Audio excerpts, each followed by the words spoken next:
munsi twabonye mwakoze inama y'uburezi cyari kigamijwe n'iki? Icyari kigamijwe ni ugutegura itangira ry'amashuri igihembwe cya mbere. Murabizi ko amashuri azatangira itariki 8. Icyari kigamijwe byari ukureba aho tugeze imyiteguro, icyo bisaba. Hari ukuba hari isuku mu mashuri, harateguwe ibiribwa abanyeshuri bazakoresha bahageze, ariko n'imyiteguro rusange yo kuvuga ngo abanyeshuri nibagera ku ishuri baziga bate. Niyo yari impamvu nyamukuru uyu munsi yo kuganira itangira ry'amashuri, ibisabwa n'aho tugeze, kureba abarangije imyiteguro, abakiri mu myiteguro n'inama twajya. Ikindi wanabaye n'umwanya nanone wo gusubiza amaso inyuma tukareba tuvuye muri performance cyangwa se ibigo by'amashuri byamaze kubona resultat, yaba primaire, yaba segonderi, troncome ndetse n'umwaka wa 6 w'amashuri yisumbuye. Muri rusange nabyo byabaye ngombwa ko twari kumwe n'abayobozi b'ibigo by'amashuri gusubiramo kureba ese kwishimira niyo nsinzi ko akarere kacu kagize umwanya mwiza, kaje ku mwanya wa mbere mu mitsindishirize y'umwaka wa 6 senior 6, kaza ku mwanya wa 3 mu mitsindishirize ya troncome, ndetse kaza no ku mwanya wa 6 mu mitsindishirize ya primaire. Ibyo rero bifite icyo bivuze. Hari ingamba ziba zaragiye zishyirwaho. Kuba rero twabona umusaruro muri byo ni byiza yuko twicara nk'akarere n'abayobozi b'ibigo by'amashuri tugasubiza amaso inyuma tukareba ni izihe ngamba zafashwe zatumye ibyo tubigeraho, ese nta bandi nabo baba batarabigezeho neza, twabafasha iki? Iyo niyo yari impamvu nyamukuru y'iyi nama. Kaya kuba ba mbere ni ibintu mwavuga ko byabatunze, mwakoze iki muvuga mu kizagenda umwanya twabonye? Ntabwo twavuga yenda yuko byatunguranye gusa. Hari ingamba zagiye zifatwa kandi izo ngamba zitanga umusaruro. Icya mbere ni uko twavuga ko twashyize imbaraga muri school feeding.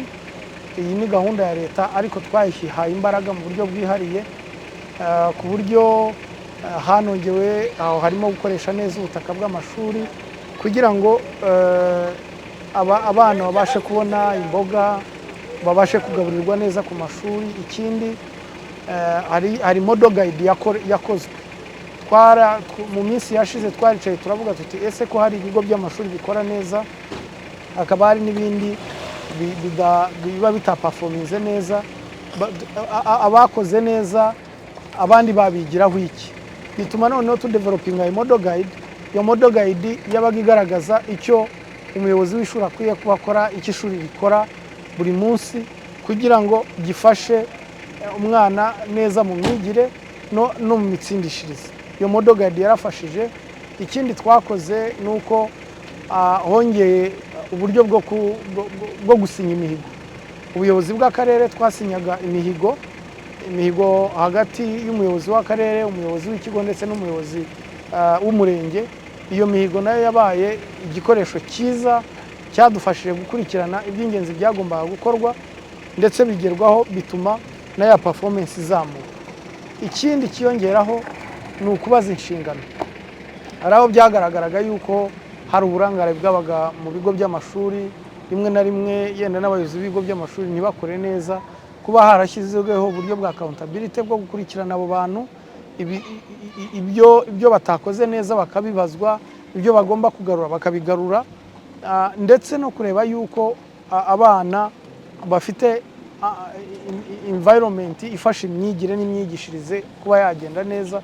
Icyo kintu cyo kubaza inshingano cyane cyane ubuyobozi bw'ibigo bw'amashuri nacyo hari ikintu cyongereye.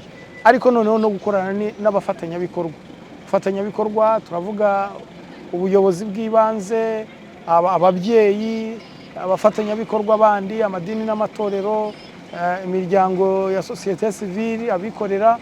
Iyo mikoranire no kwingeginga abafatanyabikorwa nabyo hari icyo byongereye. Ariko twanavuga noneho peer review.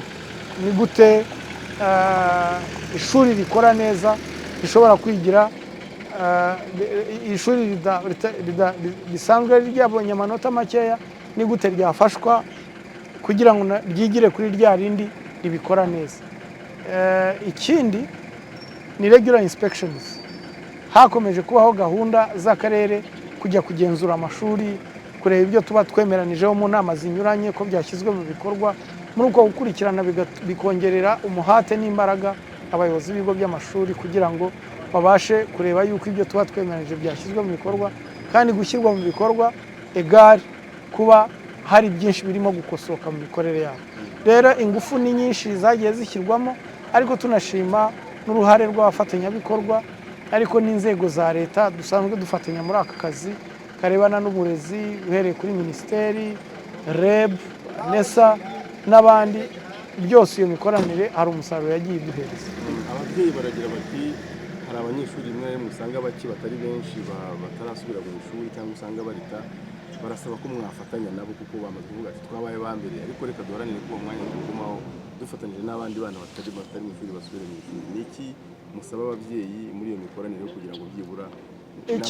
Icya mbere ni uko tugiye gutangira amashuri, turasaba umubyeyi wese aho ari kumva yuko umwana we agomba kujya ku ishuri, abifite mu nyungu. Uriya mwana ni ukumufasha, rero tuba twumva yuko n'umubyeyi akwiye kuba byumva ko akwiye kudufasha mu nzira yo gusubiza umwana ku ishuri. Ikindi ni uko natwe nk'inzego z'ubuyobozi dukorana n'inzego nyine zegereye abaturage kugira ngo bariya abana basubire ku mashuri. Ariko icya mbere ni uko dusaba uruhare rw'ababyeyi. Uruhare rw'ababyeyi mu gusubiza abana ku ishuri ni ingenzi, ariko nanone iyo bitanabaye akarere n'inzego gakorana nazo turafatanya ba bana bagasubizwa ku ishuri. Wenda mwatubwira ku kijyanye na curriculum yahindutse, ibyigire birahindutse, nta mbogamizi bizabatera kugira ngo mugume kuri uyu mwanya? Nta cyahindutse mu by'ukuri, ibyahindutse birimo biranozwa. Minedike n'ubu ngubu hari inama irimo kuba ihuza ubuyobozi bwa Minisiteri y'Uburezi, hakabaho